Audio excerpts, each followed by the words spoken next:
¿Qué tal? Muy buenas tardes tengan todos ustedes. Les damos la más cordial bienvenida a toda la comunidad CUSEA y a todos los que nos siguen a través de esta transmisión. La Universidad de Guadalajara, el Centro Universitario de Ciencias Económico-Administrativas, a través de la División de Contaduría del CUSEA, el Departamento de Impuestos, el Departamento de Contabilidad y el Departamento de Finanzas agradecen su presencia en este webinar, titulado La defensa y derechos de los contribuyentes. Acto seguido, quiero presentar a quienes nos acompañan en esta ocasión.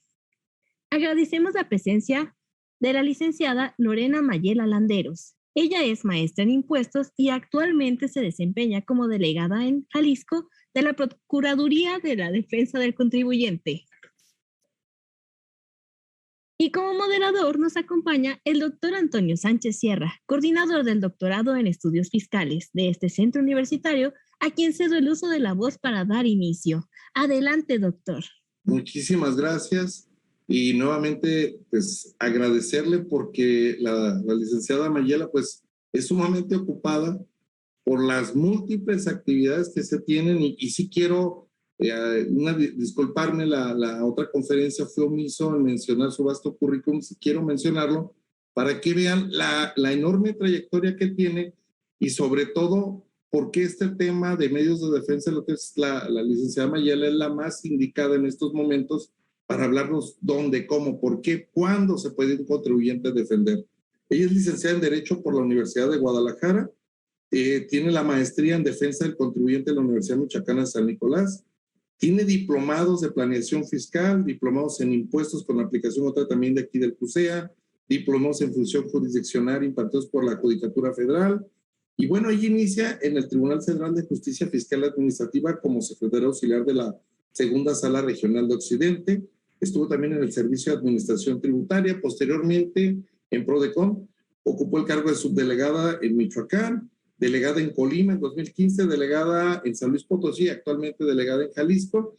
Y una de las cuestiones más importantes, también es miembro del sistema colegiado del Instituto Nacional Colegio de Abogados de México. Licenciada Mayela, sin más preámbulo, le pedimos que nos apoye con este importantísimo tema de los medios de defensa de los contribuyentes. ¿El contribuyente se puede defender?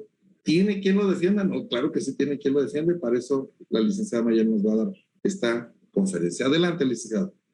Muchas gracias, doctor. Quiero agradecer primero la invitación que, como siempre, sea por su conducto, doctor. Muchísimas gracias. Siempre preocupados y ocupados también por hacer llegar tanto a la comunidad estudiantil del CUSEA como todos los centros universitarios de la Universidad de Guadalajara y público que nos sigue en redes sociales, por ahí en Facebook. Bienvenido a todos los que nos están siguiendo.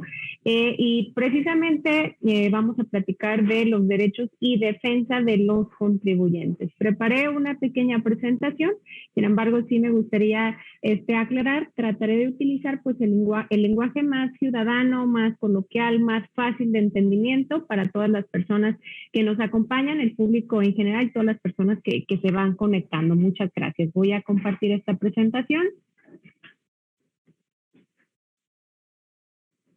Listo. ¿Se ve? Nada más confírmenme, por favor. Perfecto.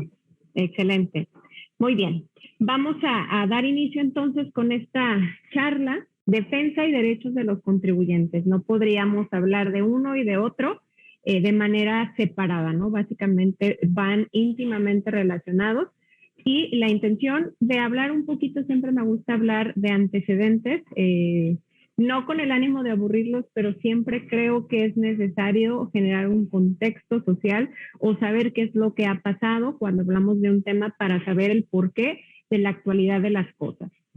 Y pues básicamente la defensa de los derechos del contribuyente en México podemos decir que se desarrolla recientemente o tiene un tiempo, digamos, temprano, es muy joven el derecho tributario en México. Esto, ¿por qué lo digo? Si lo comparamos con la de otros derechos y otras libertades, ¿no? Normalmente, en la primera mitad del siglo XX, se negaba incluso la existencia de los derechos tributarios. ¿Por qué? Porque pues existían límites constitucionales a la facultad normativa tributaria del legislador.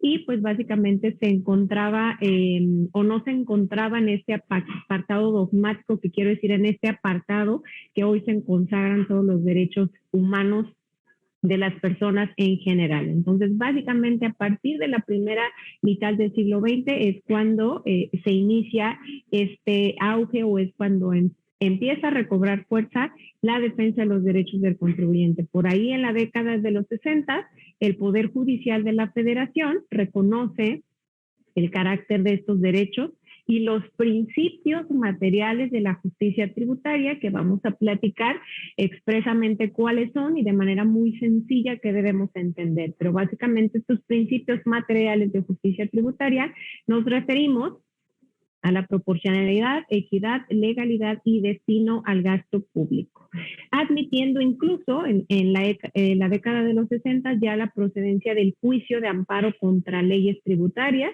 y en la década de los 80 ya la defensa de los derechos del contribuyente pues empieza a tener ya cierto auge e importancia en el juicio de garantías. Y por supuesto que viene a complementar esta defensa de los derechos del contribuyente, pues la creación de PRODECON, esta Procuraduría de la Defensa del Contribuyente, que comúnmente llamamos PRODECON, ¿no? Para garantizar incluso ya no solo la defensa judicial jurisdiccional de los derechos del contribuyente, sino también acceder a un derecho humano que está proscrito en el artículo 17, que es acceder a los medios alternativos de solución de controversia, y es básicamente lo que vamos a platicar. En su pantalla ustedes pueden ver las distintas organismos públicos que se encargan de cierta defensa de derechos de usuarios, y únicamente traigo a colación o a contraste estas procuradurías porque es relevante, decía yo, darle un poquito de sentido. Conocemos Profeco, y cuando yo digo Profeco, seguramente los que me escuchan luego viene a la mente qué es Profeco, y nace en 1976. Profepa, que es la Procuraduría Federal de Protección al Ambiente, también nace en 1992. Profedet, esta defensa de los trabajadores, y posteriormente, casi llegando a los 2000, en 1999, nace Conducef, esta Comisión Nacional para la Protección y Defensa de los Usuarios de Servicios Financieros. Y si ustedes ven aquí las fechas en donde nacen o se constituyen estas procuradurías o estos organismos públicos que defienden o se encargan de protección de ciertos derechos para los ciudadanos, pues se van a dar cuenta que son procuradurías, organismos que ya tienen pues un largo camino recorrido en cuanto a años se refiere. Y no es hasta 2011, septiembre del 2011, que como tal la Procuraduría de la Defensa del Contribuyente entra en función. El primer pincelazo que tenemos de PRODECON, o el primer, digamos, pues sí, la primera idea que nace, se incluye al artículo 18A de Código Fiscal de la Federación, donde el legislador ya interesado porque existiera esta Procuraduría que defendiera los derechos del contribuyente, pues se inserta en 2005. Pero por ahí pasaron algunas controversias, se tardó en la publicación.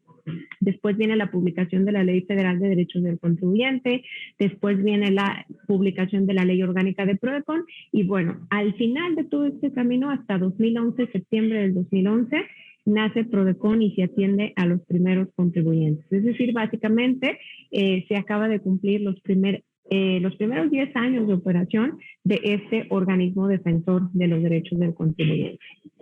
Para hablar de derechos tributarios y defensa en materia fiscal de los contribuyentes, tenemos que señalar también algo muy importante en cuanto a reforma constitucional, y que cambia el paradigma de la concepción de lo que antes conocíamos como garantías individuales, para conocerlo ahora ya como derechos humanos. Y que esta reforma constitucional, ojo, se viene a dar el 10 de junio del 2011. Es decir, primero se da la reforma constitucional y después entra en operaciones la Procuraduría un par de meses después. Pero ¿qué trae consigo esa reforma constitucional? Y todos los que nos escuchan, la comunidad estudiantil y el contribuyente o cualquier persona que nos escucha, sabrá que la Constitución Política de los Estados Unidos Mexicanos pues es la norma más importante y trascendental de la que derivan todos los derechos, todas las obligaciones como ciudadanos, el actuar y facultades de las autoridades de políticas civiles y demás. Entonces, la realidad es que esta legislación es la más importante en nuestro país y sufre cambios muy relevantes y trascendentes a partir de esta fecha, ¿no? ¿Para qué? Para tutelar o se incluyen en esta reforma, por decirlo más fácil, los derechos fundamentales de las personas.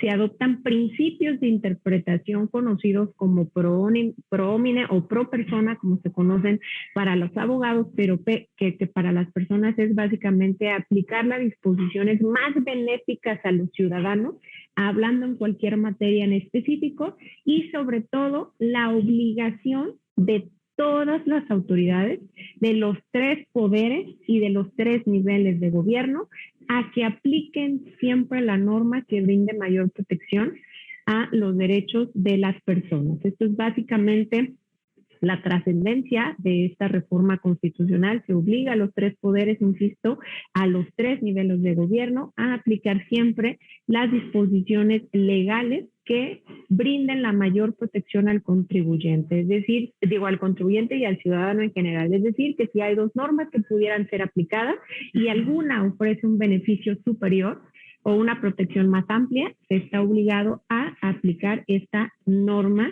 que ofrece mayor protección. Los principios reconocidos para la protección de los derechos humanos en general, y entre esos derechos humanos se encuentran los derechos del contribuyente, tienen ciertas características específicas e inherentes a estos derechos y que vamos a señalarlos únicamente para contextualizar y dar sustancia o dar materia a lo que vamos a platicar. Estas características fundamentales de los derechos humanos son 4, o las podemos dividir en 4 apartados, que es la universalidad. ¿Qué quiero decir con esto? Que es para todos los seres humanos, para todas las personas, y son exigibles en cualquier contexto social, político, jurídico, cultural. En fin, es básicamente para todos y en todo contexto en donde se desarrolla el ser humano o las personas. Progresividad quiere decir esto, que una vez que se tiene un derecho, este derecho no puede verse menoscabado o ir hacia atrás, sino que la tendencia o la naturalidad de los derechos es que van aumentando según el proceso social, según el contexto de la sociedad actual, y son graduales, es decir, van mejorando de manera constante. Son indivisibles, ¿por qué? Porque básicamente es una sola estructura, no existe jerarquía y su protección no puede, digamos, no podemos decir que voy a salvaguardar el derecho a la salud afectando cualquier otro derecho, ¿no? El derecho económico, patrimonial, en fin. Es decir, están en una sola estructura, en una misma jerarquía y no puede afectarse uno para salvarse otro. Tendrían que estar enlazados o van de la mano. Y la interdependencia es la necesaria vinculación entre todos los derechos que conservamos o tenemos las personas en este país. Y ya hablando en materia fiscal, tenemos que señalar este contexto que en el artículo 31, fracción 4 de la Constitución Política de los Estados Unidos Mexicanos, pues se advierten cuáles son las obligaciones de los mexicanos. Y en su fracción 4 se dice que el mexicano, el ciudadano mexicano, está obligado a contribuir para los gastos públicos de la federación, de los estados y los municipios en los que residen, bajo ciertos principios, de manera proporcional, equitativa, que dispongan las leyes. Estos principios constitucionales para la obligación del pago de impuestos han sido interpretados tanto por la Suprema Corte de la Justicia de la Nación como los principios de justicia tributaria que veíamos en láminas anteriores, ¿no? Que debe ser, incluso los vamos a señalar, legalidad, forzosa necesariamente tienen que estar en una ley, de equidad, proporcionales y destinados al gasto público. La Corte también ha traído principios como la capacidad contributiva, la igualdad tributaria, reserva de ley y destino al gasto público, que seguramente podrán señalar, oye, pues, ¿qué es eso? Pues, en esencia, los derechos humanos del contribuyente en la Constitución tienen que cumplir, estos son los presupuestos básicos de las contribuciones en México. La capacidad contributiva o proporcionalidad tributaria, es decir, que el contribuyente pague sus impuestos en relación con los ingresos que se obtengan, que evidentemente quien gana más o quien más tenga, paga más y viceversa, ¿no? Que el pago de los impuestos sea equitativo. ¿Qué quiero decir con que sea equitativo? Que básicamente el contribuyente o las personas físicas se trate de manera similar o igual a las personas que se encuentran en un mismo supuesto de causación, que no se hagan distingos injustificados, es decir, tiene que haber una justificación si es que el legislador va a hacer un distingo del por qué aplica cierta tasa o de por qué a cierto supuesto o nicho de contribuyentes pagan cierta cantidad y otros no. Tiene que haber una cuestión razonable. Por ejemplo, el IVA en alimentos, ¿no? Que tiene una justificación del por qué algunos alimentos o los alimentos como tal no están grabados, por ejemplo, a la tasa del IVA, ¿no? Tiene que hacer una distinción. Y en este caso es una distinción en cuanto al impuesto indirecto y no directo, que sería el impuesto sobre la renta. Reserva de ley o legalidad tributaria. ¿A qué se refiere con este principio? Que todo impuesto que se pague debe estar reconocido en una ley. Es decir, cualquier autoridad no puede decir, me vas a pagar por concepto de tributo, contribución, de derecho, si es que esa prestación o esa contraprestación que se pretende no está en una disposición legal, en una ley como tal, ya sea federal, estatal o incluso municipal, y que aquí, por cierto, hay ciertas características donde los estados y los municipios no pueden gravar ciertas cuestiones que están reservadas exclusivamente para la federación. Y finalmente, el destino al gasto público. Todas las contribuciones en este país se destinan a satisfacer las necesidades colectivas, al sostenimiento del país, que en otras palabras es al pago de los servicios públicos, alumbrado, educación, pavimentación, en fin, todos estos servicios públicos de los que disfrutamos, a este tipo de servicios van destinados todo lo que se recauda por concepto de impuestos y contribuciones. Y para hablar, por supuesto, de la defensa de los derechos del contribuyente, tenemos que hablar de la Ley Federal de los Derechos del Contribuyente, que, ojo, esta ley data de junio del 2005. Otra vez volvemos a reiterar, o otra vez podemos vislumbrar de lo joven que es nuestro derecho tributario, hablando específicamente en defensa de los derechos del contribuyente. Y señalábamos en la sesión pasada un poquito de la exposición de motivos que da origen a esta ley y que considero del todo relevante para que usted que nos escucha pueda tener este contexto. Cuando nace esta ley en 2005, el legislador federal discute esta ley y sus motivos para la promulgación finalmente son, entre otros, digo, aquí tengo los más importantes, esto. Y primero se dice que México ha sido un país donde sus habitantes no tienen una cultura contributiva. Los ciudadanos y ciudadanas del Estado mexicano no encuentran razones para contribuir a los gastos públicos. ¿Por qué? Porque nos dice la ineficiencia, la corrupción del sistema, desalientan a los contribuyentes nacionales a contribuir justamente a ese destino al gasto público.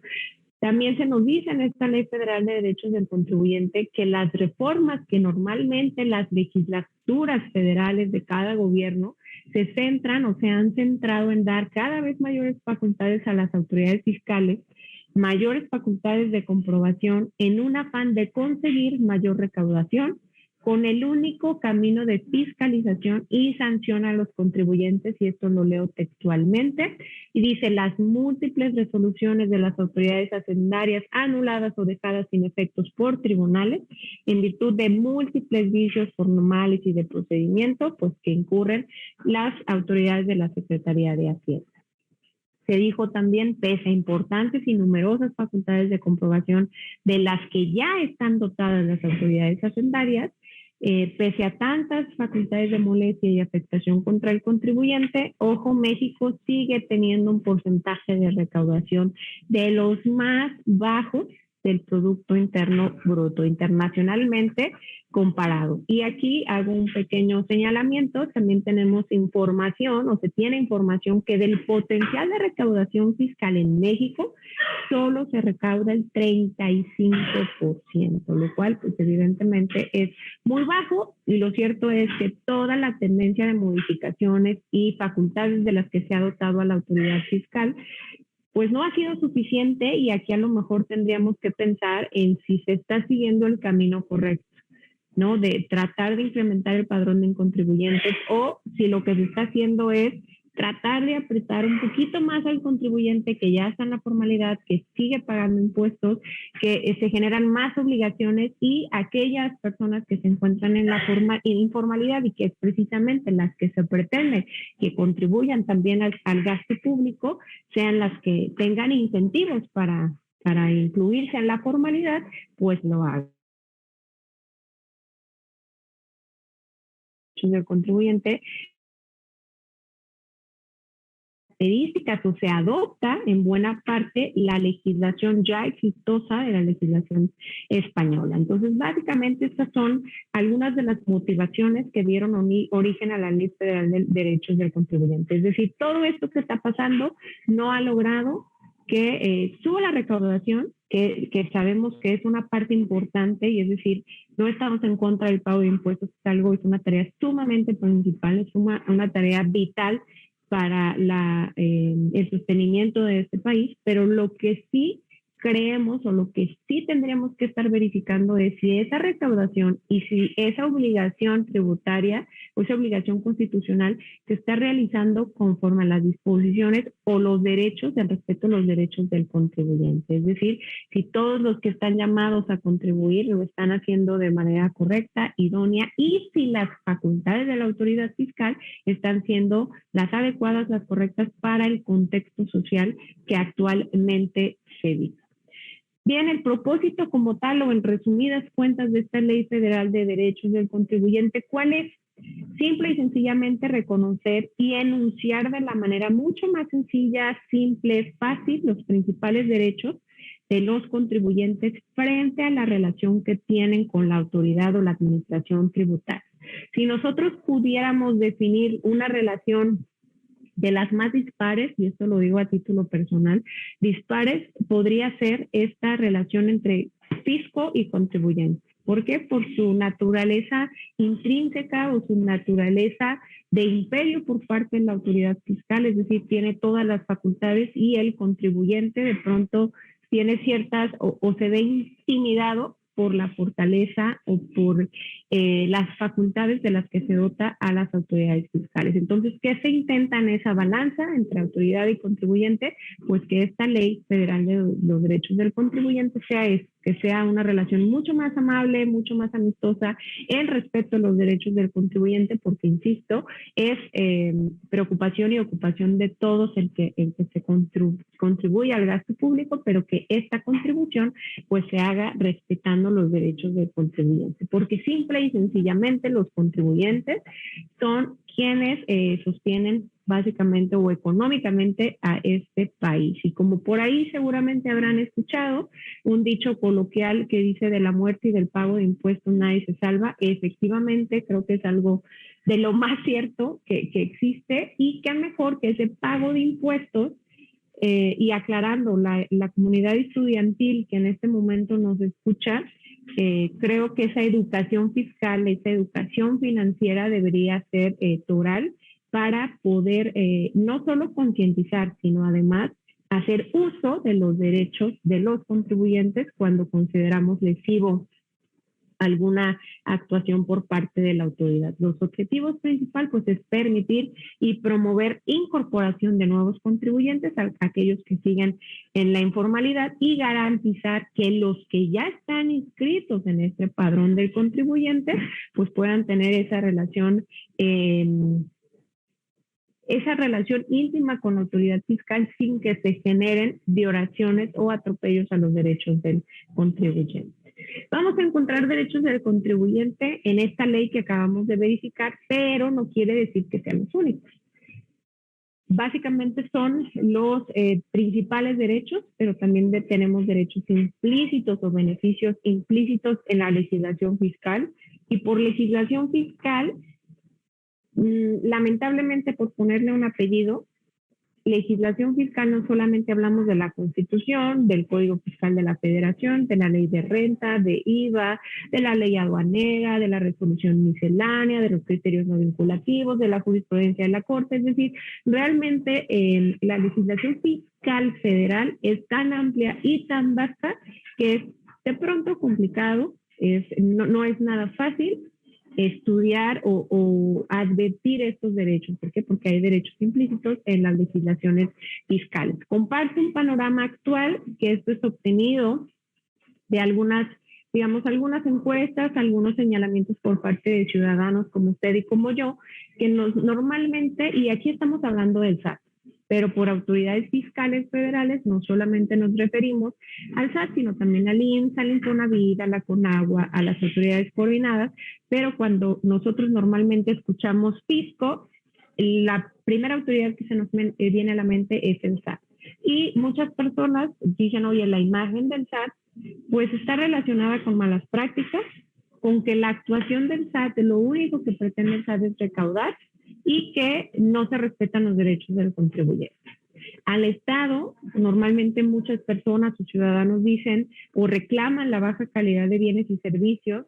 De pronto hay señalamientos o manifestaciones por algunos contribuyentes que hay falta de castigo real a quienes realmente tienen o son verdaderamente incumplidos o son defraudadores del fisco federal, y pues se atiborra o se llena el contribuyente que intenta cumplir, que está pensando en hacer bien lo que sabe hacer estos empresarios y estos contribuyentes, es hacer negocios, generar ingresos, y no están pensando en estrategias para defraudar al fisco federal, ¿no? La sociedad a veces no percibe materializado el gasto público de manera adecuada, y pues el tema de temas, ¿no? Que la intención de procurar esta rápida y fácil recaudación para la autoridad, pues el Estado cada vez promueve o cada vez más le da un poco más de brazos, un poco más de facultades a las autoridades fiscales, en que sean invasivas o que a veces invaden los derechos de los contribuyentes.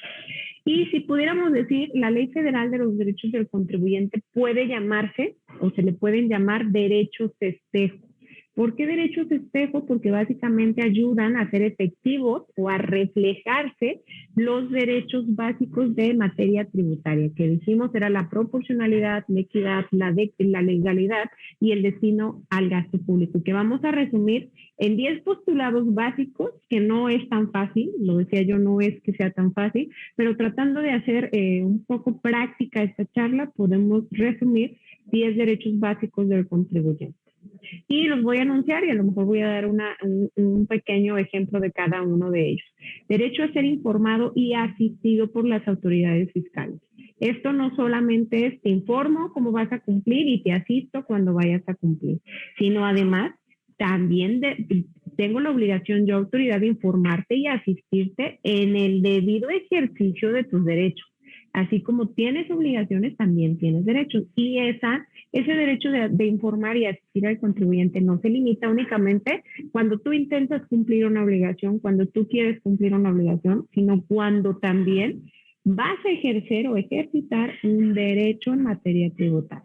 Derecho a ser escuchado, que básicamente es un derecho que no se limita solamente a que el funcionario lo tengamos enfrente, que nos escuche, ¿no? Sino que tiene un contexto un poco más material, un poco más sustantivo. Es el derecho de ofrecer pruebas ante la autoridad fiscal, de poder manifestar por escrito a la autoridad fiscal el por qué no estamos de acuerdo, o el por qué la autoridad pudiera estar apreciando de manera equivocada o errónea las circunstancias que dan origen a esta pues controversia con la autoridad fiscal, a formular los llamados alegatos. Yo puedo alegar que no estoy de acuerdo, que la autoridad no siguió el procedimiento, que no respetó X o Y derecho. Ese trae inmerso el derecho a ser escuchado. Derecho de petición. No es simplemente o no se limita simplemente a que el contribuyente pueda consultar a la autoridad fiscal, sino también todo lo que trae inmerso. El derecho a recibir las peticiones de los contribuyentes por las vías o los canales establecidos para ellos. Por ejemplo, ahorita con la digitalización de la recaudación fiscal, pues la mayoría de trámites se hace a través de este buzón tributario, ¿no? Este famoso canal de comunicación con la autoridad fiscal o el portal institucional del SAT incluso, donde la mayoría de los trámites son de manera electrónica y yo puedo peticionar la actualización, ejemplo, de actividades económicas en el RFC. Voy a presentar algún aviso de cancelación al RFC por fallecimiento del contribuyente. Digo, trámites muy sencillitos, pero también tengo derecho de petición de si la autoridad me multó, de que yo pueda solicitar la reducción de la multa, que yo pueda solicitar si tengo un crédito fiscal o un adeudo con el fisco, que pueda peticionar el pago en parcialidades, que yo pueda ofrecer alguna garantía. Es decir, este derecho también trae inmerso el que podamos presentar las solicitudes y que la autoridad, por supuesto, no solamente las reciba, sino que recaiga una contestación a esa solicitud por parte del contribuyente. Derecho a la confidencialidad y protección de datos. Vivimos ya en una época actual donde todo es digital y donde la protección de los derechos o de los datos confidenciales insensibles de las personas, pues es un derecho de los ciudadanos y el SAT, por supuesto, tiene información sensible, como es el domicilio fiscal, el monto de los ingresos que percibe alguna persona física o persona moral, los socios que integran alguna sociedad, que son datos sensibles y que la recaudación o el Servicio de Administración Tributaria está obligado a protegerlos y solo pueden ser usados, ojo, solo pueden ser usados en los casos previstos por la ley. Si no está previsto en la ley el que se pueda divulgar ciertos datos, pues en teoría se está contraviniendo las disposiciones legales. Derecho a la corrección fiscal. ¿Y por qué digo corrección fiscal? Que puede ser en dos facetas: autocorrección, es decir, yo me puedo autocorregir, que sea voluntad del contribuyente corregirse en cualquier momento, y el derecho a la corrección fiscal, que de pronto vamos a hablar cuando ya interviene, en este caso PRODECON, a través de acuerdos consultivos, que lo vamos a señalar un poquito más desmenuzado más adelante. Derecho a la presunción de buena fe del contribuyente. El contribuyente, o hay un derecho que dice todas las actuaciones de los contribuyentes se entienden realizadas de buena fe, salvo que la autoridad acredite lo contrario. ¿A quién le corresponde la carga de la prueba? A la autoridad fiscal. Acredita que esa actuación que realiza el contribuyente no es de buena fe. Y ojo, este es un derecho muy importante porque últimamente la tendencia, la carga probatoria de muchos procedimientos están yendo del lado del contribuyente, ¿no? Cuando en esencia, pues el contribuyente tiene derecho a que se presuma la buena fe de sus actuaciones y que se demuestre por parte de la autoridad fiscal cuando no es así. Derecho a no pagar más de lo debido es básicamente, pues pagar únicamente lo que corresponde y no más allá, ni recargos, ni actualizaciones, ni el impuesto histórico, es decir, que ese impuesto que se vaya a pagar sea solamente el debido y que si por alguna razón este pago se realizó y fue en exceso o fue excedente para la autoridad fiscal, el contribuyente tenga derecho a la solicitud del pago de lo indebido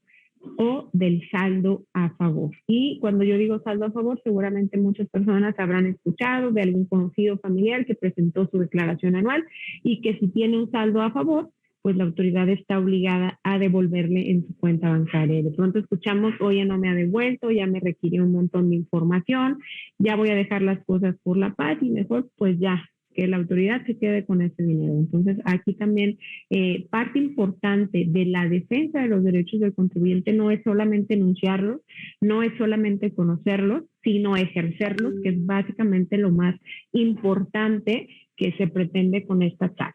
Derecho a una administración ágil y eficiente. del todo relevante y que vimos también en épocas pasadas. Nadie estaba preparado para una pandemia y todo lo que trajo consigo.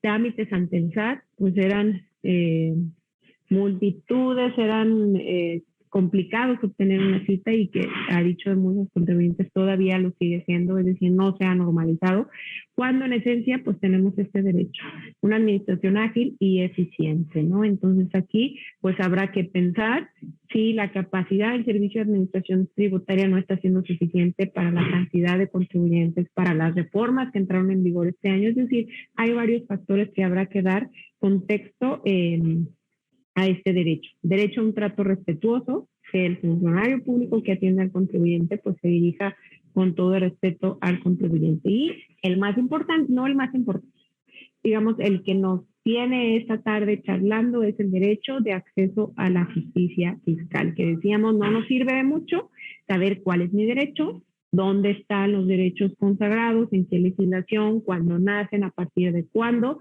si al final ante una transgresión o una presunta violación de derechos del contribuyente no se ejercen estos derechos y cómo se van a ejercer estos derechos a través del acceso a la justicia fiscal, y es lo que vamos a platicar. Traigo únicamente como contexto porque luego también me gusta, esto es lo que tenemos en México y esto es lo que hay en otros países, que no significa que lo que mencionamos no se tenga, pero que en adición estos países, Perú y España, tienen otros derechos que sí están, digamos, reconocidos expresamente en sus legislaciones, donde dice solicitar la no aplicación de intereses y sanciones en caso de duda razonable o criterio. Es decir, si hay criterios encontrados o hay criterios duales, el contribuyente tiene derecho a que no se le apliquen intereses ni sanciones hasta que se defina ese criterio, ¿no? A interponer queja, esto es un derecho expreso que también lo tenemos en México, pero a lo mejor no está incluido en esta Ley Federal de Derechos del Contribuyente como tal o expresamente. Interponer queja por omisión o demora en resolver procedimientos tributarios o por cualquier otro incumplimiento a las normas establecidas en el Código Tributario. Contar con asesoramiento particular cuando se requiera su comparecencia, es decir, si la autoridad nos requiere la comparecencia ante oficinas, ante las propias oficinas, se puede contar con un asesoramiento de algún experto en materia fiscal, el contador, el abogado, y con la sola solicitud verbal o escrita podrá hacerse o deberá hacerse entrega de la copia del documento donde se haga constar esa comparecencia. Y en España tienen un derecho del todo relevante también, derecho a ser reembolsado del coste de los avales y otras garantías aportadas para suspender la ejecución del acto. Es decir, si yo tengo una deuda y yo voy a defender mis derechos, como lo vamos a ver, debo garantizar el interés fiscal. Y aquí este derecho se tiene, pero ojo, aquí dice con abono, una vez que esa deuda sea declarada total o parcialmente improcedente, si es que es así en la sentencia, tiene derecho a que se abone el interés legal sin necesidad de efectuar requerimiento al efecto. La realidad de las cosas es que aquí se tiene ese derecho, pero sí existe la necesidad de reclamar ese interés legal de esa garantía que se haya ofrecido ante la autoridad fiscal. ¿Hacia dónde vamos? O todo este contexto que vimos, ¿qué esperar? ¿Cuál es la estrategia fiscal actual para todo contribuyente? El chiquito, el grandote, el mediano, el ciudadano de a pie, ¿qué es lo que tiene que saber? Pues que la cultura o la estrategia fiscal debe ser la cultura de la prevención, es decir, debo prevenir cualquier contingencia fiscal, debo informarme con oportunidad cuáles son mis derechos y sobre todo cuáles son mis obligaciones para evitar cualquier incumplimiento o contingencia y sobre todo el más importante, el inmediato ejercicio de los derechos fundamentales de los contribuyentes. ¿Cómo vamos a hacer efectivo ese derecho de los fundamentales de los contribuyentes? Pues a través de los medios de defensa que vamos a platicar y hacer uso también de los mecanismos alternativos de solución de controversias que están reconocidas en la legislación y que puede ejercer el contribuyente para tratar de evitar alguna transgresión a sus derechos. O bien, si ya hay una transgresión a ese derecho, pues se pueda resarcir al contribuyente, se pueda reparar la violación por parte de las autoridades fiscales. Medios de defensa. ¿Qué entiendo por medios de defensa? Simple y sencillamente es una obligación, ojo, obligación básica de las autoridades en México. Un medio de defensa, además de que es un derecho, es una obligación básica de todas las autoridades de constituirlos y establecerlos. El ciudadano, el gobernado, tiene derecho a poder someter a cuestionamiento cualquier actuación por parte de la autoridad. Es decir, es algún instrumento, algún mecanismo, algún medio que le permita al contribuyente proteger sus derechos tributarios. Y básicamente podemos decir que se encuentran o tenemos tres mecanismos diferentes, que básicamente es administrativos, y por medios de defensa administrativos a favor del contribuyente vamos a hablar de aquellos recursos que permiten al contribuyente, ojo, acudir directamente ante la misma autoridad que emitió el acto. Y por misma autoridad no quiero decir si me impusieron una multa por parte de recaudación, yo vaya y presente ante recaudación, por ejemplo, el medio de defensa. Será una autoridad dentro de la misma autoridad, con una jerarquía similar, con una, digamos, una competencia específica para resolver ese medio de defensa, es decir, estos recursos administrativos que ahorita vamos a señalar. ¿Cuáles son algunas de las ventajas, otras desventajas y cuáles son nominativamente hablando esos recursos? Pero en esencia, el primer paso es entender que hay tres apartados de defensa. El administrativo son recursos que yo puedo promover ante la misma autoridad fiscal emisora del acto. Hay medios jurisdiccionales, y cuando yo digo jurisdiccionales, para el gobernado, las personas que nos están escuchando y que no son contadores, no son abogados o que no tienen idea de qué quiere decir jurisdiccionales, básicamente aquellos medios de defensa que se van a ventilar ante un tribunal, ante un juez, ante un magistrado. Específicamente a estos medios de defensa nos referimos cuando decimos medios de defensa jurisdiccionales. Es decir, a través de esta función se va a resolver la controversia por medio de un magistrado, de un órgano colegiado o de un juez. Y básicamente estamos hablando del juicio contencioso administrativo federal, que le llamamos, usted denomina juicio de nulidad.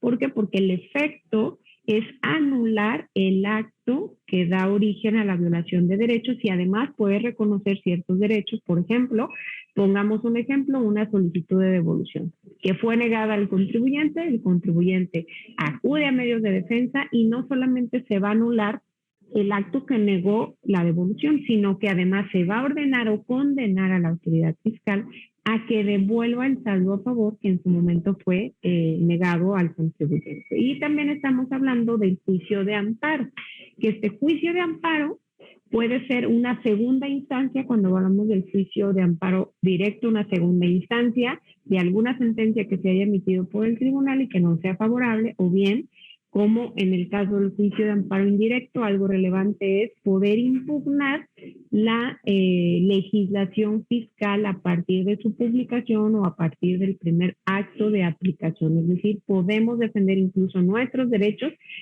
sobre las propias leyes que han sido aprobadas o que se encuentran en vigor y que son aplicadas por las autoridades. Y los medios de defensa no jurisdiccionales, es decir, aquí nos apartamos de todos los tribunales y de todo lo que nosotros podemos decir juicio, y que de pronto cuando nosotros decimos voy a llevar un juicio en contra de la autoridad, porque eso también es relevante, no es lo mismo llevar un juicio, por ejemplo, un juicio mercantil, que se ventilan intereses particulares de distintas partes, pero finalmente son intereses privados o particulares, que no quiero decir que no tengan la importancia, por supuesto que también la tienen. Sin embargo, cuando estamos hablando de medios de defensa del contribuyente, forzosamente la defensa será en contra de un órgano por parte del Estado, que es como el SAT, que es el IMSS, el Infonavit. Entonces, básicamente la defensa de pronto se ve intimidatoria cuando decimos llevamos un juicio en contra del SAT, en contra del IMSS, en contra del Infonavit. ¿Por qué? Porque se vuelven, ojo, intereses públicos o de interés social. ¿Por qué?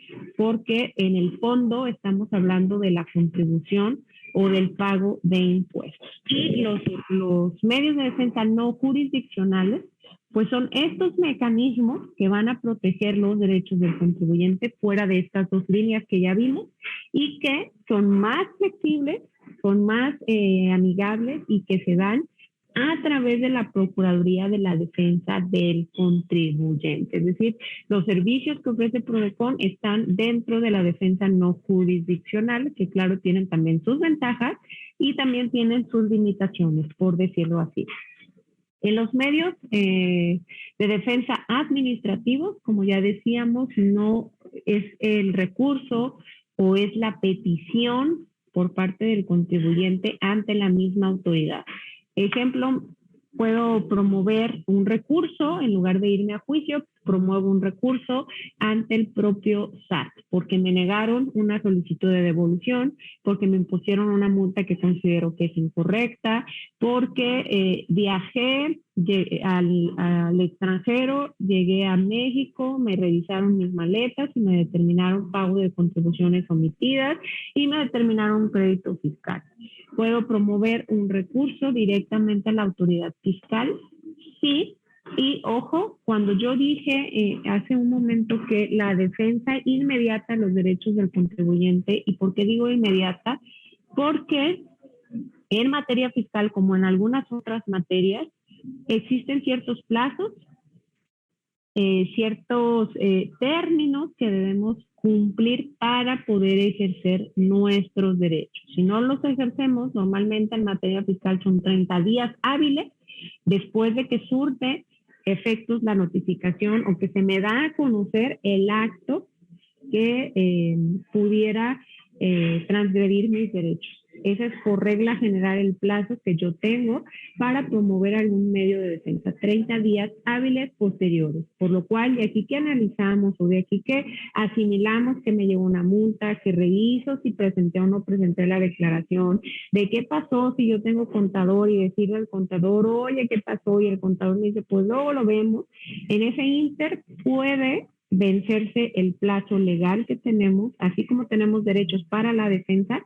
También hay ciertos términos y condiciones para poder ejercer ese derecho y esos términos y condiciones, pues básicamente el primero es que deba realizarse dentro de un plazo específico. Por ejemplo, hablando de recursos administrativos, que decíamos van ante la propia administración pública y que en el caso del SAT se llama recurso de revocación, y está regulado en el Código Fiscal de la Federación, como también existe otro recurso de revocación en la Ley de Comercio Exterior, y donde por regla general tenemos 30 días para promover el recurso, y tratándose del IMSS el Infonavit, tenemos solamente 15 días hábiles para ejercer nuestros derechos. ¿Cuáles son las ventajas de acudir a sede administrativa? Porque seguramente ustedes estarán pensando, ¿de qué me sirve a mí o de qué le sirve a la autoridad que el contribuyente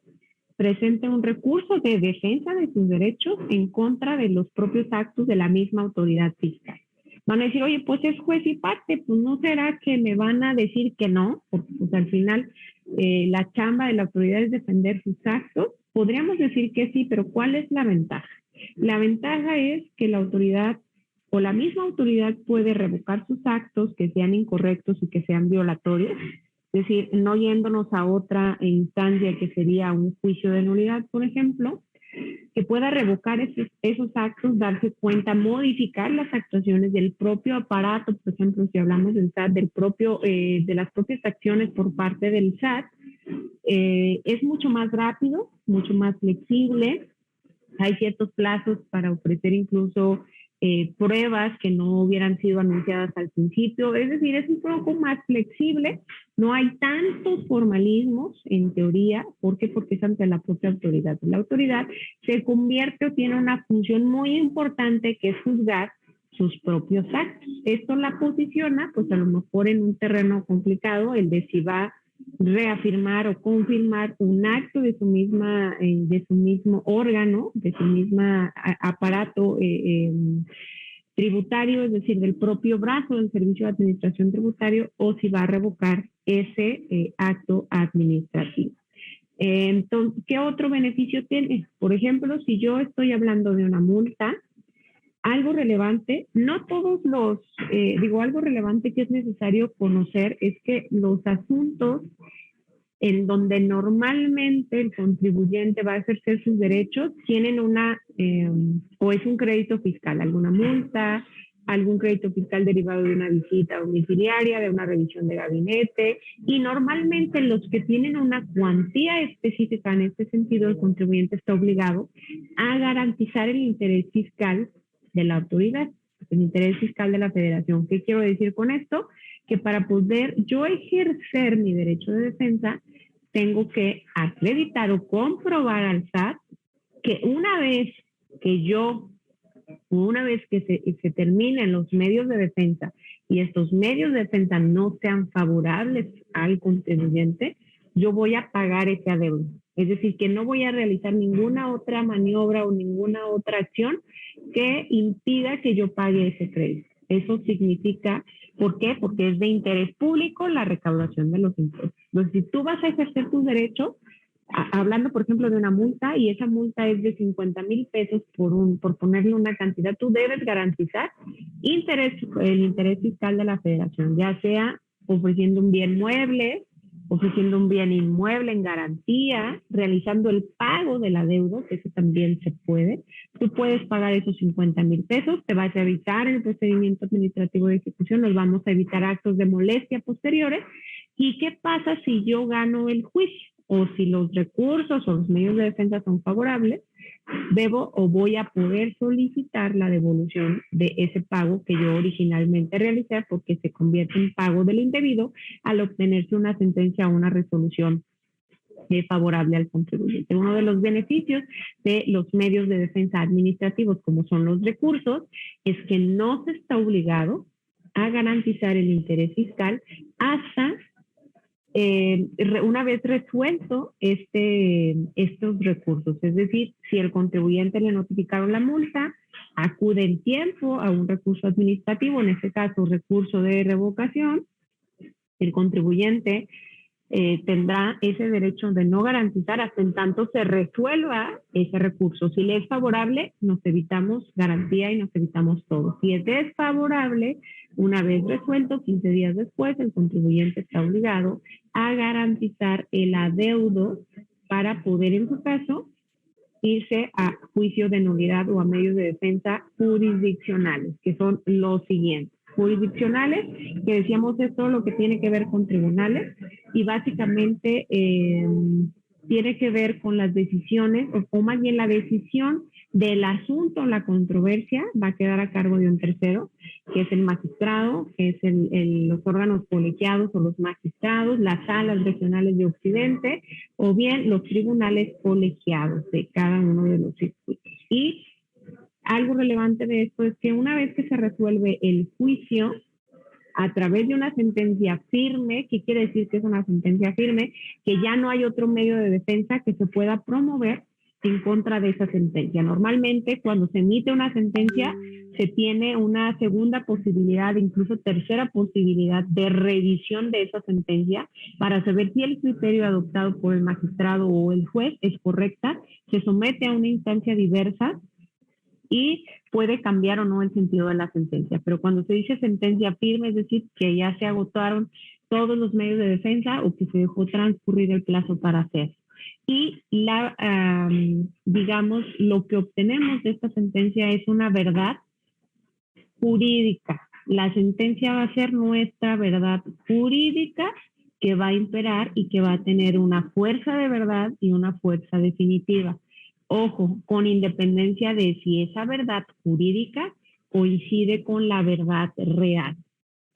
¿Por qué? Porque cuando ejercemos derechos jurisdiccionales, medios de defensa jurisdiccionales, los magistrados, los jueces, analizan el asunto con la perspectiva de lo que se haya ofrecido como prueba, de lo que se haya manifestado en la demanda, de lo que se haya manifestado en la contestación, es decir, únicamente el magistrado tendrá al alcance para analizar el asunto lo que le haya sido aportado al juicio, sin que intervenga algún elemento adicional. Entonces, cuando hay una sentencia firme, es una sentencia de verdad jurídica. Jurídicamente, lo que hay en la sentencia es la verdad jurídica, sin que ello signifique que sea una verdad real.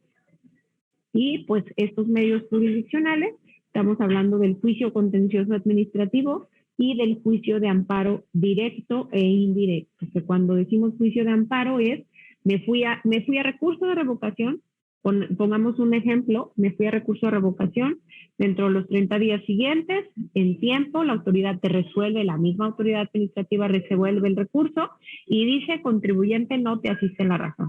La autoridad actuó apegado a derecho, es legal el acto administrativo y tú efectivamente debes pagar el adeudo que tienes con el SAT. El contribuyente tiene derecho a irse a juicio con esa resolución, sí, y se entiende de impugnada tanto la multa o el adeudo fiscal como la resolución recaída a recurso. Nos fuimos a juicio de nulidad otra vez dentro de los 30 días hábiles siguientes, ojo, por regla general, 30 días hábiles siguientes, se desahoga todo el proceso, todo el juicio, se formula contestación, se formulan alegatos y viene la sentencia. La sentencia puede ser efectivamente contribuyente. La autoridad al resolver el recurso lo hizo correctamente. La autoridad quien puso la multa la impuso de manera correcta. El contribuyente puede irse a juicio de amparo. Ahí se le llama directo. ¿Por qué? Porque sigue este procedimiento y es en contra de una sentencia definitiva, es decir, es el otro órgano resolutor, o no podemos decir que el último porque todavía hay una instancia, pero puede ser que en en juicio de amparo directo, el tribunal colegiado diga efectivamente el contribuyente te asiste la razón, porque yo advierto que la autoridad, que la sala se equivoca por esto, que la autoridad no tiene la razón y que tú no adeudas o tú no tienes ese adeudo con el SAT. Y revocar todas las actuaciones o revocar la sentencia para que el tribunal emita otra sentencia donde se reconozca el derecho del contribuyente. Aquí estamos hablando de amparo directo. Y el amparo indirecto es, por ejemplo, para ponerlo sencillo o fácil,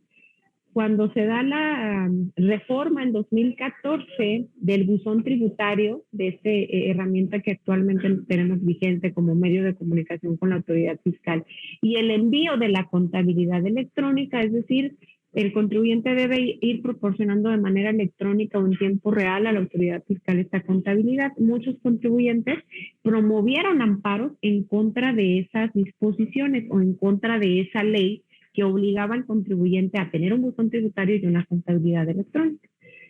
Y lo hacen a través del juicio de amparo directo. Seguidos los trámites, llegó este asunto hasta la Corte y la Corte que dijo, es correcto que o no hay violaciones a los derechos del contribuyente, es una tendencia internacional incluso el contar con una contabilidad electrónica, se dan los razonamientos por los cuales se considera que no son o que no es inconstitucional esa obligación para los contribuyentes y pues simple y sencillamente se reconoce que es correcto o que hoy por hoy seguimos contando con esta contabilidad electrónica. Y los medios no jurisdiccionales.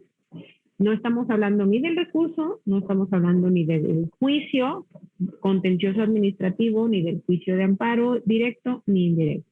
Básicamente estos medios de defensa no jurisdiccionales tienen que ver con medios alternativos de solución de controversias.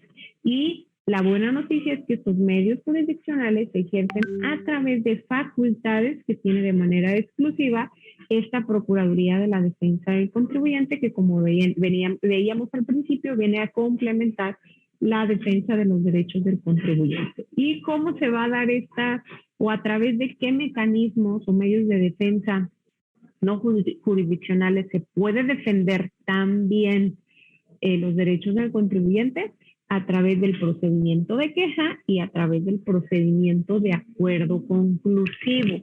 y aquí es muy importante señalar o distinguir cuál es el papel que desempeña la Procuraduría en estos dos procedimientos. Porque, de entrada es importante señalar que la Procuraduría, como su nombre lo dice, PRODECON, es defensor del contribuyente. Entonces, defiende los derechos del contribuyente. El procedimiento de queja es un procedimiento sumamente ágil, sumamente rápido, en donde el contribuyente se puede denunciar presuntas violaciones a sus derechos, donde hay suplencia de la queja. ¿Por qué? Porque el defensor y el experto en materia fiscal o el experto en defender los derechos del contribuyente es la Procuraduría. Entonces, basta que el contribuyente, ejemplo, diga, oye, yo presenté mi solicitud de devolución hace 3 meses, la autoridad ni me ha devuelto, ni me ha dado respuesta, ni me ha dicho qué ha pasado con mi trámite, no lo puedo consultar ni siquiera en el portal, no sé qué pasó. Y basta con que el contribuyente diga eso para que PRODECON pueda aperturar una queja. Se requiere a la autoridad fiscal un informe que debe presentarse dentro de los 3 días hábiles siguientes, es decir, es un procedimiento muy rápido, para que la autoridad rinda informe y diga, ¿sabes qué? Ya le di respuesta, o no le he dado respuesta porque lo estoy analizando y estoy pidiendo información, o porque hay una falla en el portal. Es decir, debe justificar la omisión del por qué no ha dado respuesta a este ejemplo que ponemos, ¿no? Que es una solicitud de devolución a la que no ha recaído respuesta. Y el acuerdo conclusivo, ya para quienes tienen un poquito más de experiencia o incluso ya son expertos en temas fiscales, un acuerdo conclusivo únicamente va a proceder respecto de facultades muy específicas de la autoridad fiscal y que incluso son facultades de las más integrales, invasivas, no quiero decir invasivas, pero sí de las facultades más gravosas, podríamos decirlo así, para el contribuyente, que son la visita domiciliaria, es decir, que la autoridad vaya al domicilio fiscal del contribuyente, mande al auditor o auditores, puede ser uno, pueden ser varios, a revisar la contabilidad, las operaciones del contribuyente, las mercancías que tiene en su domicilio fiscal. Es decir, va a realizar una revisión integral de las operaciones y de la vida comercial y fiscalmente hablando del contribuyente, y va a determinar si cumplió de vida correcta y oportunamente sus obligaciones fiscales, es decir, si pagó lo que debió pagar, si pagó en tiempo y si cumplió con todos los requisitos formales para pagar esos impuestos. Y que en caso de no ser así, que normalmente, la realidad es que normalmente, o en la mayoría, yo les podría decir que, híjole, un 99.9% de las auditorías tienen alguna, sí me ha tocado ver, por fortuna, una sola resolución. De los pocos años de experiencia que tengo en esto, me ha tocado ver una sola resolución donde le ponen estrellita al contribuyente y le dicen, contribuyente, revisé tu contabilidad, revisé todo y muy bien, no tienes o estás cumpliendo tus obligaciones, se pagan en tiempo y no tengo nada que observar. Me ha tocado una sola vez verlo, pero por regla general, la autoridad dice, no me pagaste en tiempo o no me pagaste lo que debías porque tú me manifestaste que recibiste préstamos y resulta que no son préstamos, que son ingresos porque le vendiste a tal o no me acreditas el retorno o porque hiciste deducible ciertas compras que no son indispensables para tu negocio, en fin, varias circunstancias, ¿no? Y el acuerdo conclusivo procede justo sobre estos temas. ¿Y por qué se considera un medio no jurisdiccional de defensa? Porque en este medio o en este procedimiento conocido como acuerdo conclusivo, el contribuyente tiene el derecho de ofrecer pruebas, de solicitar incluso mesas de trabajo con la autoridad, de poder argumentar del por qué hizo correctamente o por qué considera que pagó correctamente sus impuestos, defender la forma en que llevó a cabo su contabilidad, sus operaciones, sus proveedores, por qué trasladó el IVA, por qué no estaba obligado a retener IVA o por qué a tal producto le aplica la tasa 0 y no la tasa del 16. En fin, todos estos temas son parte o necesariamente salen en controversia con la autoridad. Es decir, siempre cuando hay una controversia entre el criterio del contribuyente y la autoridad en este tipo de facultades, pues puede el contribuyente acceder al acuerdo conclusivo y se considera también un medio de defensa no jurisdiccional, un procedimiento administrativo de ejecución y que decíamos al principio, ojo, recordar los medios alternativos de solución de controversias consagrados como derecho constitucional de los gobernados, están en el artículo 17 constitucional. ¿Esto qué es? Apostarle no a la judicialización o a llevar juicios costosos, cansados, con criterios por algunas salas, por los tribunales, sino apostarle como tal a que las partes donde se origina el conflicto puedan negociar o puedan acordar la forma en que se van a reparar esas violaciones o la forma en que van a poner fin a la controversia. Es decir, para ya no seguir las etapas o los procesos que pudieran realizarse. Actualmente y en todas las áreas se está apostando a estos medios no jurisdiccionales. Por ejemplo, por poner un acuerdo, ahora escuchamos cada vez menos por ejemplo, los matrimonios o los divorcios.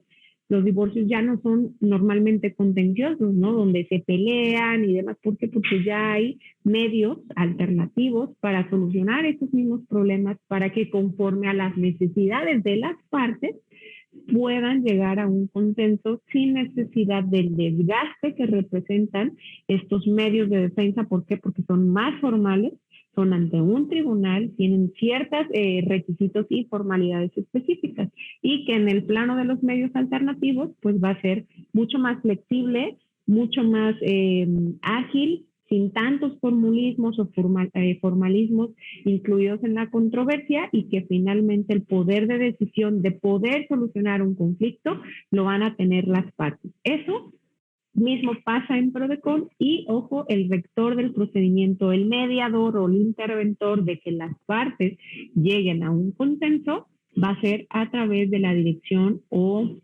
la vigilancia por parte de la Procuraduría de la Defensa del Contribuyente, porque si bien yo ponía un ejemplo de algún divorcio, lo cierto es que volvemos a lo mismo, ¿no? Hay intereses personales o particulares, a lo mejor puede haber hijos, por supuesto, importantes también, pero que no es lo mismo cuando se habla de un interés social o un interés público como esta recaudación de impuestos, ¿no? O sea, básicamente no podemos decir, oye, te debo 100 pesos, te pago 50 ahorita y me perdonas lo otro. Esos acuerdos tendrán que estar apegados a las disposiciones y esto pues lo tendrá que vigilar la Procuraduría.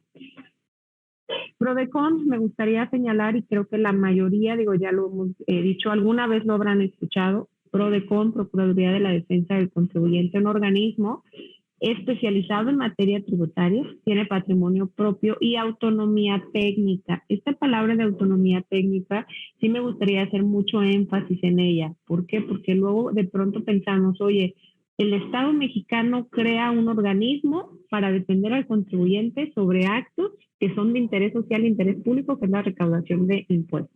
De pronto a la gente le cuesta trabajo pensar en eso. Un organismo que defiende derechos del contribuyente, que es instituido por el propio Estado mexicano, pero ojo, tiene autonomía técnica, es decir, sus decisiones no están supeditadas, no están siendo... o tiene esa independencia, esa independencia para analizar y cumplir la misión principal de este organismo, que es preservar, defender y promover los derechos del contribuyente, sobre todo ¿para qué? Para hacer efectivo el acceso a la justicia fiscal. Esta justicia fiscal que de pronto el contribuyente tiene empacho y no es para menos, es decir, sí le cuesta trabajo el ejercer sus derechos. ¿Por qué? Porque, insisto, su contraparte es el Servicio de Administración Tributaria, es el IMSS, es el Infonavit, es decir, sí son organismos pues con un aparato de defensa totalmente estructurado, sólido, y de pronto se ve al contribuyente como indefenso. No es precisamente eso, tratar de ayudar al contribuyente y, ojo, esto no quiere decir que el contribuyente que tenga contador, que tenga un abogado que defienda sus asuntos fiscales, no pueda hacer uso de la Procuraduría, porque ojo, lo más relevante de esto es que pueden convivir o pueden existir un medio de defensa como un juicio de nulidad, un recurso de revocación, y a la par puede existir una queja ante PRODECON. A lo mejor son actos relacionados, aquí es la multa, acá es el PAE, o aquí es la baja del régimen o el cambio de régimen, y acá estamos intentando presentar declaraciones, en fin, puede coexistir de manera simultánea y a la par un medio de defensa tradicional, como es un juicio contencioso, un juicio de amparo y una queja ante la Procuraduría, lo cual es del todo relevante. No significa que porque ejercí uno no pueda ejercer el otro. Ojo, nada más y cuidar que si yo voy a ejercer mi derecho de los derechos de defensa a través de medios jurisdiccionales, ahí sí, decíamos, es sacramental, es obligatorio que deba presentarse los medios de defensa dentro de los plazos legales, que por regla general estamos hablando de 30 días hábiles después de notificada la resolución que causa perjuicio al contribuyente. La competencia de PRODECON, decíamos así cuando hablamos de autoridad fiscal, lo primero que se nos viene a la mente es el SAT. Lo cierto es que ya decíamos, también tiene que ver el IMSS, porque son organismos fiscales autónomos como OFA, comúnmente conocidos así, el IMSS, porque recaudan las contribuciones en materia de seguridad social, el Infonavit, la CONAGUA, el Profeco, la Agencia Nacional de Aduanas también, ciertas actuaciones por parte de estas autoridades que tienen una faceta o tienen una característica de organismos fiscales, también son parte de la competencia de PRODECON. Rapidísimo, son las 6:12. Estamos todavía un poquito en tiempo, pero sí me gustaría que si alguien tiene alguna pregunta, las pueda ir haciendo a través de las redes sociales.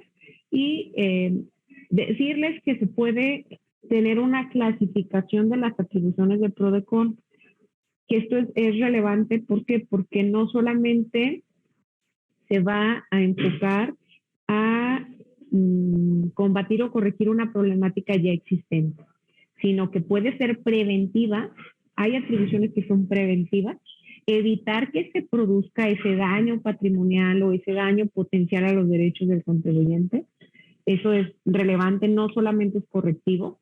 Hay actuaciones de PRODECON que son conciliadoras, es decir, buscan que los intereses de los sujetos involucrados, autoridad y contribuyente, coincidan, se llegue a un acuerdo. Pueden ser correctivas, es decir, aquellas que ya hay un daño, que ya hay una lesión causada a los derechos del contribuyente y se busca que la autoridad repare o resarza esa violación de los derechos, y contenciosas. ¿Por qué contenciosas? Porque busca defender ya en juicio o en medios de defensa los derechos lesionados. ¿Por qué? Porque a lo mejor ya no fue suficiente la queja, ahora hay que transitarlo a un medio de defensa tradicional, ¿no? Para reparar la violación de los derechos del contribuyente. Quienes me estén escuchando y sea la primera vez que escucha PRODECON o algún contribuyente, algún ciudadano que apenas nos esté escuchando, de que es PRODECON, todos los servicios que ofrece la Procuraduría son gratuitos, no tienen etiqueta. ¿Y qué quiero decir con esto? Que el pequeño contribuyente, el mediano empresario, las grandes empresas, para todos los contribuyentes está o son accesibles los servicios que ofrece la Procuraduría. Esto es básicamente, no los vamos a detallar, pero sí es importante que sepan. Si nosotros, si lo viéramos como un abanico de opciones para defender los derechos del contribuyente, la Procuraduría tiene 9 opciones distintas para poder hacer y que se ajusten a la necesidad de cada uno de los contribuyentes dependiendo de la problemática que se tiene. Una regla de oro, que creo que es importante que lo sepamos: derechos humanos de los contribuyentes debe respetarse con la responsabilidad, es decir, su respeto es compatible con la responsabilidad del SAT de aplicar la legislación fiscal para que las personas físicas y morales contribuyan al gasto público. Palabras más, palabras menos.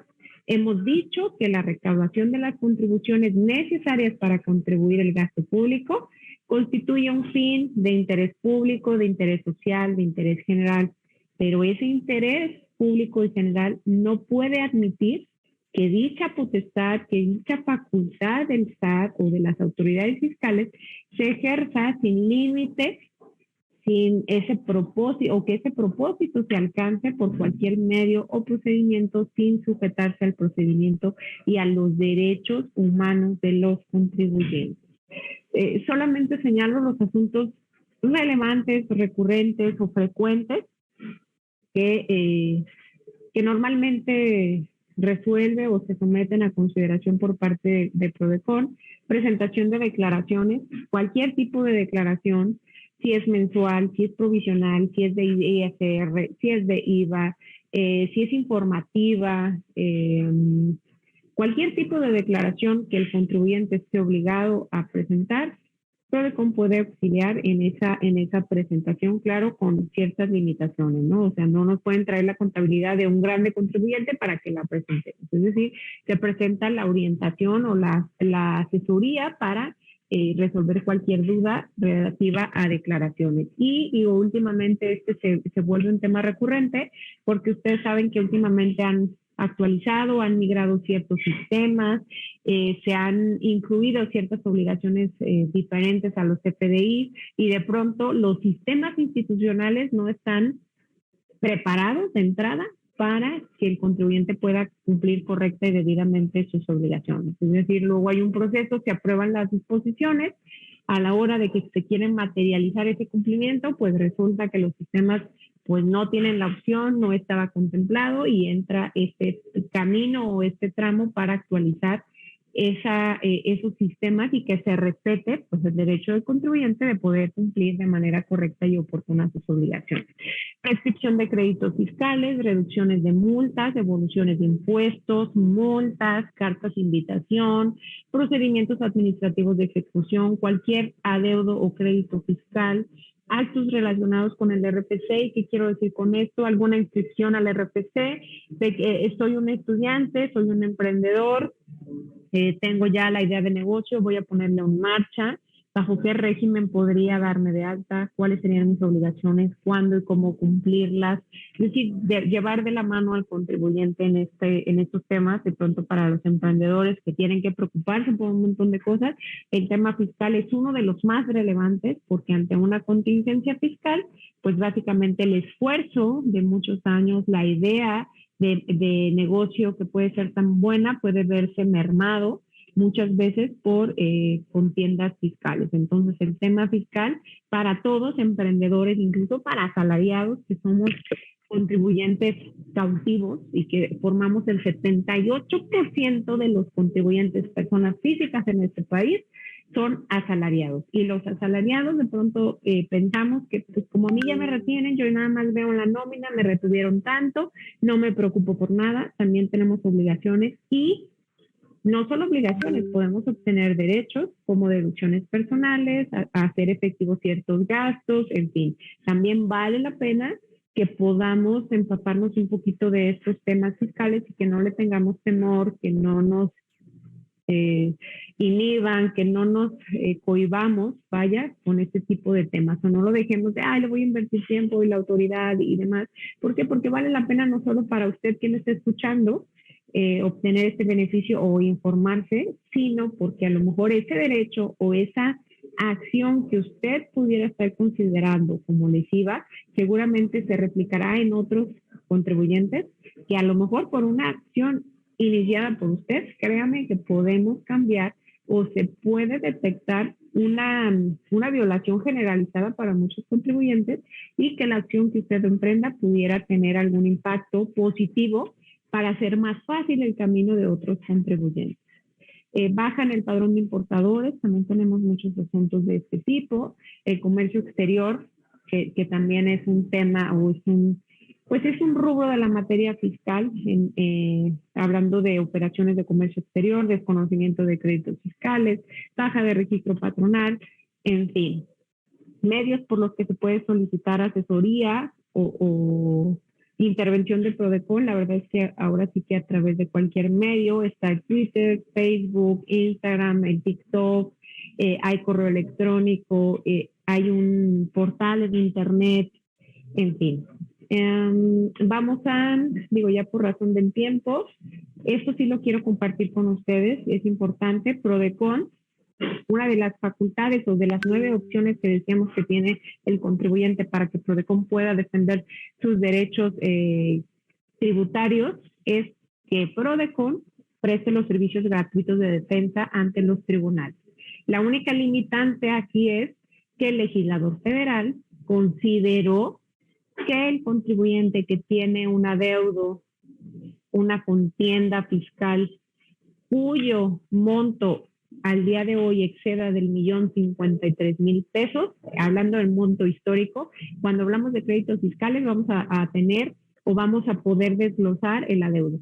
El impuesto histórico, es decir, lo que dejaste de pagar de impuestos sobre la renta, lo que dejaste de pagar de IVA, lo que dejaste de pagar de IEP, y luego vienen los recargos, las actualizaciones y las multas. Es decir, son varios elementos adicionales que hacen más gordito, más chonchito nuestro crédito fiscal. Pero hablando únicamente del impuesto histórico, si esta cuantía excede del 1,053,000 pesos, el legislador considera que el contribuyente ya tiene la solvencia para pagar un abogado particular, lo cual en mi opinión particular es falso.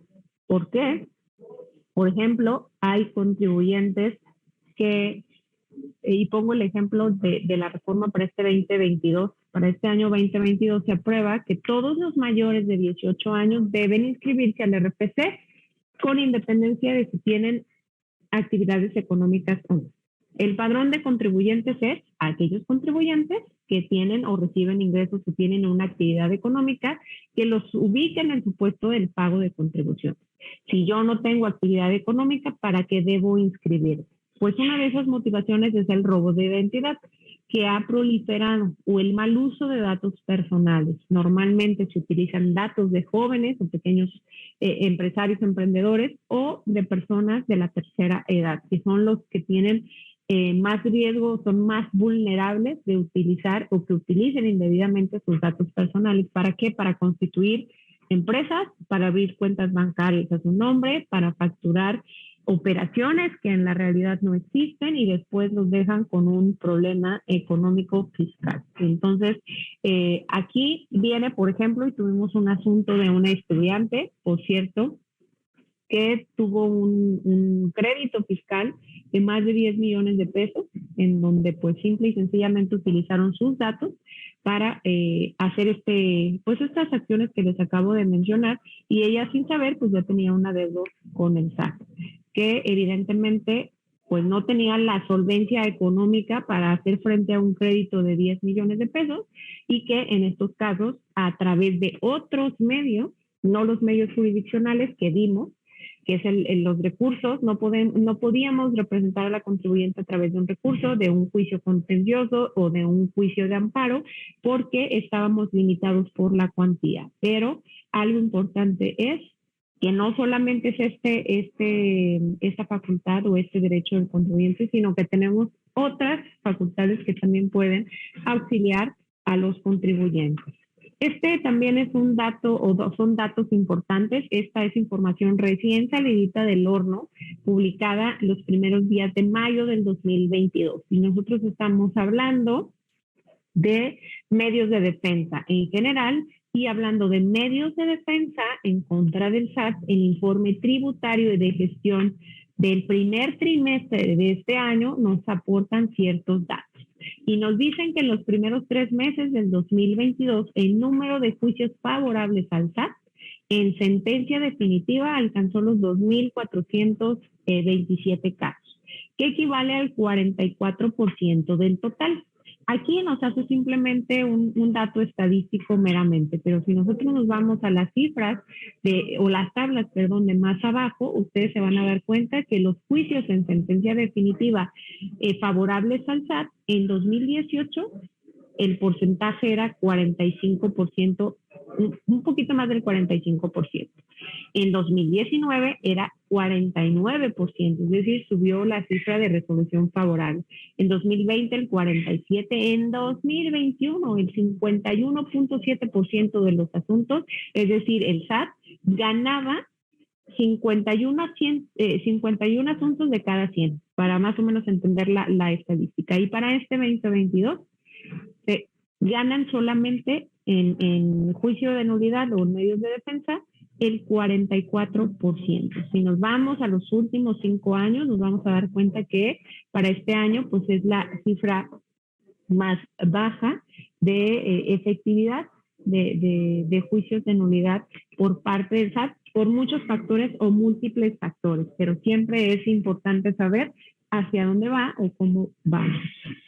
Y pues finalmente, digo, el acuerdo conclusivo que ya lo señalamos un poquito, ofrece pues grandes beneficios a los contribuyentes. Quiero compartirles también que en la página, si ustedes consultan la página de Prodecon, pues se van a dar cuenta que hay apartados interesantes como recomendaciones de quejas, que es básicamente aquellos asuntos en los que no se logró compensar o obtener un consenso con la autoridad, la denuncia de violaciones a los derechos de los contribuyentes, estas recomendaciones públicas y por qué se hacen públicas, es decir, se difunden a nivel nacional para señalar de manera directa y específica a los funcionarios que transgredieron o violaron los derechos de los contribuyentes. Pueden consultar los criterios o los casos relevantes que va emitiendo Prodecon. Prodecon genera también importantes materiales.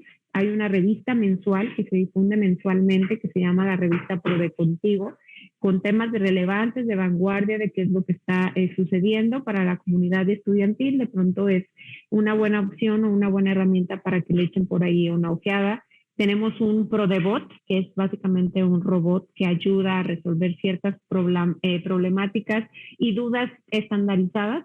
Tratamos de también incluir esta parte para consulta a través de la página. Hay una biblioteca digital y también es importante compartirla con ustedes, donde van a encontrar múltiples bibliografías que son relevantes. Y entre esas bibliografías quisiera recomendarles para la comunidad estudiantil, pues hay un manual de los derechos de los contribuyentes y su defensa. Básicamente este tema que acabamos de platicar, grosso modo y de manera muy resumida, porque créanme que los que somos apasionados de estos temas, a veces se nos va el tiempo rapidísimo, que hay un montón de particularidades específicas, pero que la intención de la charla es que usted de manera general pueda saber cuáles son sus derechos, que tiene derecho a una defensa, cuáles son los medios de defensa y sobre todo también ligarlo con temas de Prodecon, este defensor gratuito.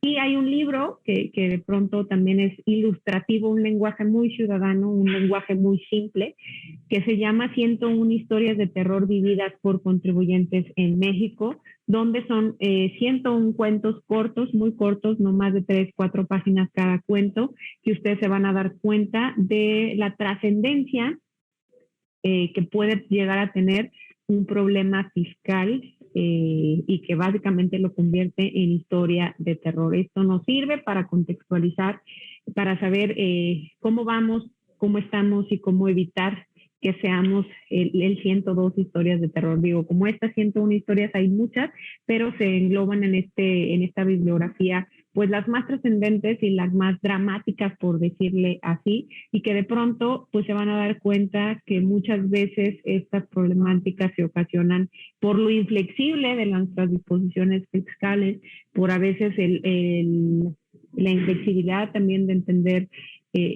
la trascendencia de los derechos de los contribuyentes. En fin, es una bibliografía que puedo compartirles y que está muy amena para sus ratos de ocio. Hasta aquí sería mi presentación. Si alguien tiene alguna duda, algún comentario, yo les agradezco mucho haberme permitido estar con ustedes esta tarde, haber podido compartir alguno de los temas o haber cumplido, mejor dicho, con el objetivo de esta charla. Y pues básicamente también dejo el domicilio de la Procuraduría, los teléfonos, el correo, el WhatsApp, los horarios de atención, por si alguien tiene seguramente el conocido, el familiar que pudiera en algún momento dado, que esperemos que no, tener algún problema que pudiéramos echarle la mano o ayudarle con estos servicios. Muchísimas gracias a todos. Doctor, quedo a su disposición. Muchísimas gracias. Mayela, tenemos, estoy viendo acá, perdón, estoy viendo nuestras redes sociales y por aquí, perdón. Sí, me escuchan, sí, ¿verdad? Sí. Si está haciendo lo de redes sociales, Pero de WhatsApp me hace un alumno, pero esto dice que si se puede trabajar en Prodecon, que si también tiene bolsa de trabajo. No es asunto fiscal, pero bueno, de eso ya posteriormente se comunique. Otro alumno nos dice que, sobre todo del acuerdo conclusivo, que sí funciona el acuerdo conclusivo. Ok, respondo a la primera, si se puede trabajar en Prodecon, por supuesto. Prodecon es una de las dependencias que por normatividad se exige experiencia acreditada en materia fiscal de 2 años mínimo, pero también somos, o yo soy una apasionada, porque la realidad es que, digo, un maestro de la Facultad de Derecho de la UDG es culpable que yo me dedique a esto.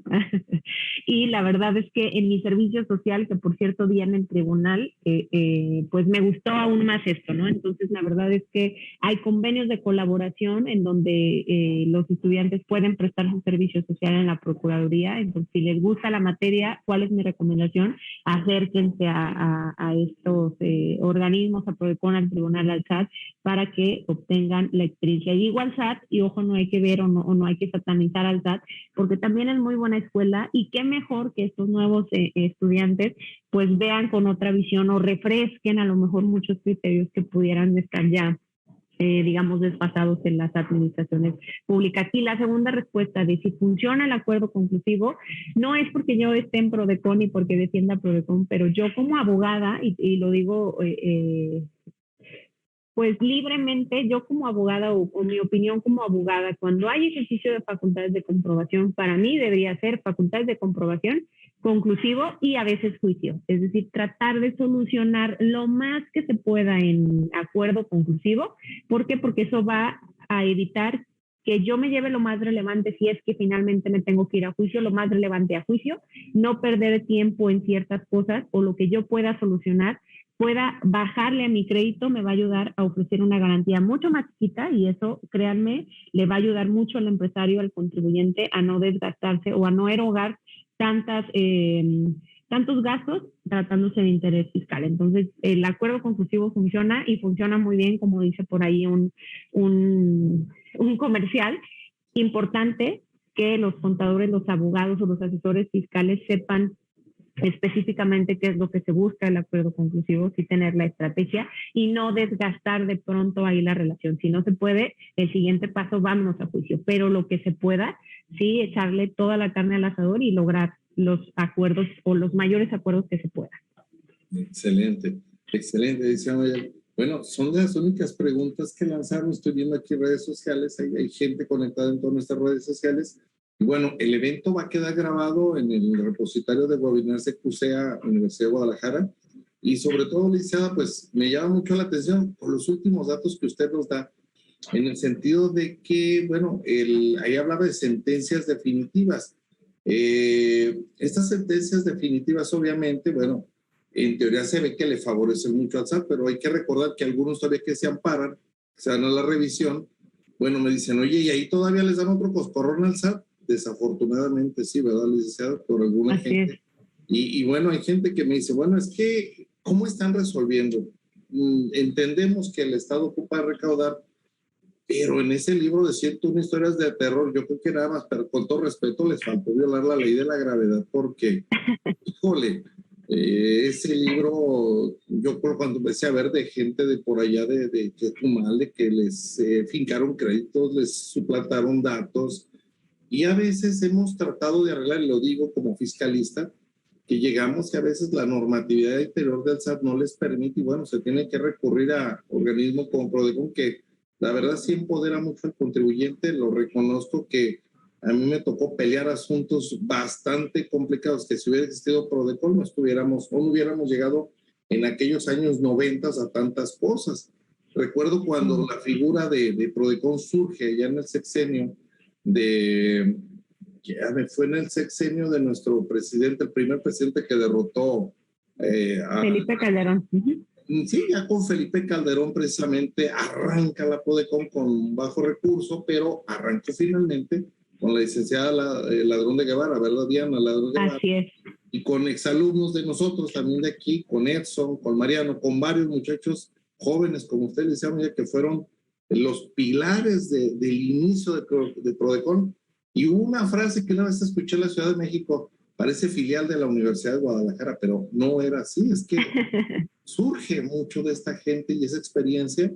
Todavía algunos muchos que están, Alberto, que está por ahí en Querétaro, que estuvo Feli en Colima, que estuvo Mariano. Entonces es una escuela, es un semillero y por eso era inconcebible que la Universidad de Guadalajara no tuviera ese nexo, que ahora ya lo vamos a instalar como cátedra de Prodecon, como la tenemos con el SAT, pero es pilar fundamental para la formación de todos. Aquí las maestrías también lo tenemos. Por eso estas pláticas se acercan mucho y bueno, estoy viendo que los festejos del Día del Contador, bueno, también por allá está integrado Prodecon, en ANAFINER, asociaciones nacionales, el Ilustre Nacional Colegio. ¿Por qué los menciono? Porque se ha convertido Prodecon en un pilar muy, muy importante y para la Universidad de Guadalajara lo es, el contar con estas sesiones, conferencias informativas, que bueno, como este muchacho que me dice que si hay manera de trabajar, bueno, excelente, es un camino. Y sobre todo antes, efectivamente, nada más era el SAT o el tribunal, pero eso era para los abogados, para los contadores. Bueno, el área de asesoría de Prodecon, bueno, los capacita y sí les pide ese referente, esa expertise, porque efectivamente he visto que compañeros que han salido de Prodecon les ha ido muy bien. Y es una excelente escuela y bueno, licenciada Mayela, pues nos hubiera gustado en la siguiente, a ver si luego, así como de antología, compartir esas historias de terror como una conferencia, porque hay gente que no nos la cree, no nos la cree, llegan a pasar a contribuyentes que incluso el de últimamente, que el señor ya está disfrutando su herencia y que por ahí le aparece como primer acreedor preferencial el SAT, dice, oye, ¿qué? ¿Con la muerte no se acaban las broncas? Le dije, no, no se te acaban. Oye, pero ¿sabes cómo se enteró? No, le dije, si se enteran hasta que no compras. Entonces, sí, así es. Hay un último dato. El SAT tiene capacidad de procesar 22 millones de operaciones por segundo por contribuyente. Que no procese sentencias, que no procese cosas de datos. Licenciada, le agradezco muchísimo. Estamos nuevamente, vamos a tener un evento de arbitraje fiscal internacional. Licenciada ya nos va a acompañar. Va a estar impartido por la Universidad de Washington, va a estar también por Michael Zabaleta de Perú y por México va a estar la licenciada Mayela junto con el doctor Domingo, que creo que Domingo pues anda de domingo, ¿verdad? Porque siempre hemos invitado y estamos muy contentos con todos ustedes. Licenciada Mayela, le agradezco, quedamos en contacto para los siguientes eventos y a todo el público, muchas gracias, CTA, muchas gracias. Gracias a todos, excelente tarde.